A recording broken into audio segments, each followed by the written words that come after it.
Thank you for tuning in to the My Positive Perspective Internet Show today, where we feature individuals and groups who share the common goal of improving the local Charleston community. Today's episode is brought to you by Wings for Kids, a system dedicated to help children with their education. Joining me on today's episode is Jenny Dietling. So, Jenny, how you doing today? I'm doing great. Thank you so much. Thanks for joining me, and I know I kind of mispronounced that name. But you founded a group called the Wings for Kids, and no doubt that is to help children in their education. So, could you tell me a little bit about it? Yes, I would love to tell you a bit about it.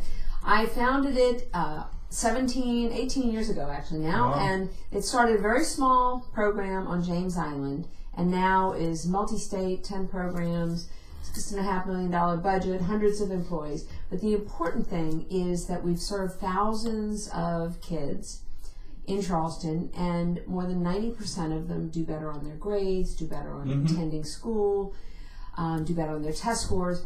But it's nice to have that data, but it's really nice to see our kids now graduating from college. Oh, yeah. Just got high school. Friend just got a great job at the North Charleston Fire Department. That's good. But what Wings does is we're very unusual in that we're an after-school program, and we're focused on teaching kids what is referred to as social and emotional skills. Okay. So how to behave well, how to make good decisions, how to set goals. You know, the kinds of things that really have a lot to do with success in life. They really do. And of course, ideally you have social and emotional education and a good academic education. The combination, you're going to be successful in life. So we do serve very low-income populations because all kids need a good social and emotional education. They do. But low-income kids need a good, safe place to be after school. They certainly do. So we do both of those at the same time. So kids from 3 to 6 every day get a great after-school program, and it has a serious curriculum underneath it. So kids get sort of these two things at the same time. And it has proven to be so effective in terms of providing kids with the support they need to be successful. And we talked a little bit earlier about parents and parents' accountability for their child's education. Now, there is obviously no one answer, but in Wings, the kids who get into Wings are the kids who are most likely to fail. Okay. And a lot of that has to do with the fact that not all, but many of the parents just aren't home. They work 2 jobs. They're either working 2 jobs, they could be in jail, they could have addiction problems, they could just be whatever reasons. Yeah.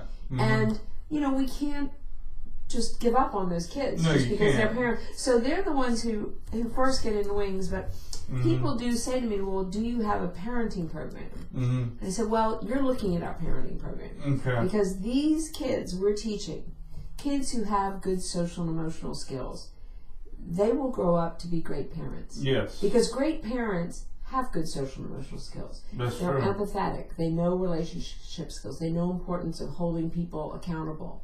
All of those things make for great parents. So we're growing little children into being great parents because it is very important, and they will then be very accountable to their children and care about their children's education. That's awesome. And you know, for y'all out there, in my book, How Education Can End the Cultural Problem, I mentored children through a program called Communities in Schools. And I assisted. Yes.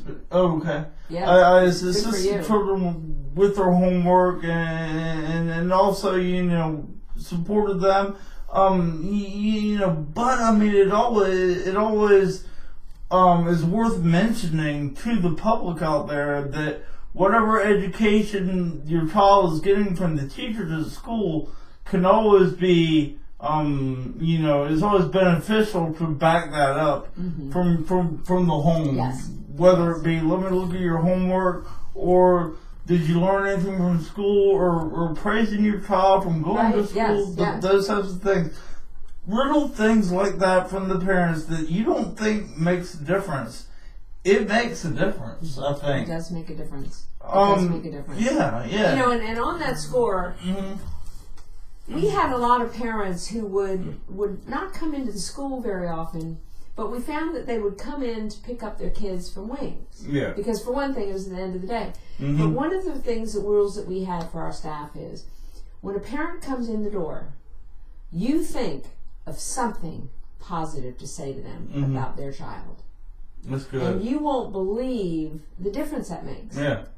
Because then the parents feel like, well, they may not be the greatest, but they're getting positive. Then that makes them sort of giving positive feedback to kids. Yeah. Then they want to come. And they want to come to They're taking Wings. part in that educational Exactly. experience. And this little thing that they did that you praised them for becomes they do more and more and more. So it's amazing. The power of praise, whether it's for a child or for an adult, is awesome. Okay, yeah, I completely agree. Now, you know, using that same theory, how can we apply that same theory to the issue of racial relations? I think, for once, it's drastically improving, and it has ever since I was a kid and a child in school. I think it's a lot better, but we always know there's more that can be done. Yes, there is, and I think that we need to think about what we can do individually, what we can do within the groups that we're associated with, our neighborhood groups, whatever types of groups. And if we are in leadership positions, hopefully I will be as the next mayor of Charleston, what you can do as a leader. I think that the tragedy of Mother Emanuel, where we all came together and everybody felt so good about loving and supporting each other, I think people stepped back and they looked in the mirror and they thought of things that they could do that really would be better. An example is my daughter said to me, you know, I go to parties all the time and people, friends of mine, her good friends, make racial jokes. And she said she would just kind of not speak up. And she said after Mother Emanuel, because it caused us all to reflect. Yeah. She said, I'm not going to do that anymore. So that's in her. I think all of us, in our own ways, came up with things that we could do individually to just be better, be more fair, And then together, I think we also need to work on things. But I do think there's a real interest in doing better. Yeah. And we will. We'll continue to do better as long as we stay committed to wanting to live in a city, in a region that is fair and kind and supportive. And then the tragic issue, it seems like we see examples of this on TV all the time now. I mean, we hear our President Obama saying that guns brought to school and being used at schools. What's your stance on that issue? Yeah, I think that we need to do everything possible to tighten up the laws that relate to guns, because there are obviously too many loopholes. Too many people are getting guns in their hands who should not, and it's something that I think, given the number of shootings that are occurring, it says to me that it's time for all of us to sit down and take a look at how are we regulating our guns? What are we doing now? And what can we do that is going to change the situation? I don't have all the answers. Obviously, tightening up loopholes are sort of the obvious easier answers. But I think we need to look further. And I don't know all the answers, but I do know that when we have this many shootings, to be responsible leaders, responsible adults, we need to sit down and talk about it. And I personally think that when people quote the Second Amendment, which says, you know, you always have the right to bear arms, that was back in the 1700s when those were written. This is the 2000s. It's a totally different world now. And then they had no idea that amendment would lead to the shootings of so many innocent children. Real quickly going back to the racial relations and the educational issue, I had the opportunity of broadcasting one of my internet episodes. Me and my friend TC did a tribute to the history of Nelson Mandela. Oh, great. And it was an awesome video, and TC was talking about the history of Nelson Mandela and all this. And one of these students, was probably a troublemaker and wanted to talk during the episode, but the other student shushed him and told him to be quiet because he would rather be educated than listen to his buddy yap. Mm-hmm. And I think that's a great lesson for students out there. You always have the power to say, I want to have an education. I don't want to be bothered by you. You don't have the right to take away my education. Yeah, exactly. To speak up. Yes. Really, to speak up. And that goes hand in hand with the story your daughter told me. Right, exactly. Is to just speak up and be fine, be respectful, but be firm. Mm-hmm. You don't have to be mean. You don't have to be disagreeable.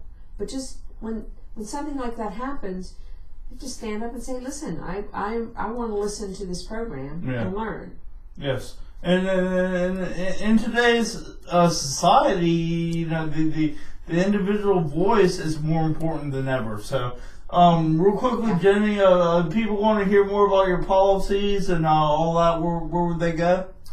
Oh, they would go to jennyformayor.com, GINNY, jennyformayor.com, and I am a believer that most great ideas come from citizens out there living their lives. So I would love for you to go on my website, read about my plans, and tell me what your thoughts are. Mm-hmm. Send me an email. Yeah, send me an email. Love to hear from you. Sure. So, thank you all for tuning into the My Positive Perspective Internet episode. We'll see you next time. Sunny day, I feel my thoughts drift away.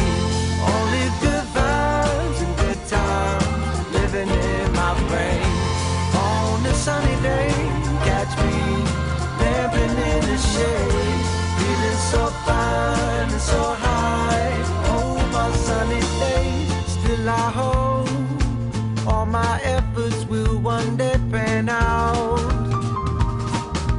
Love within, you'll never be without. So I roll, feeling strong and so in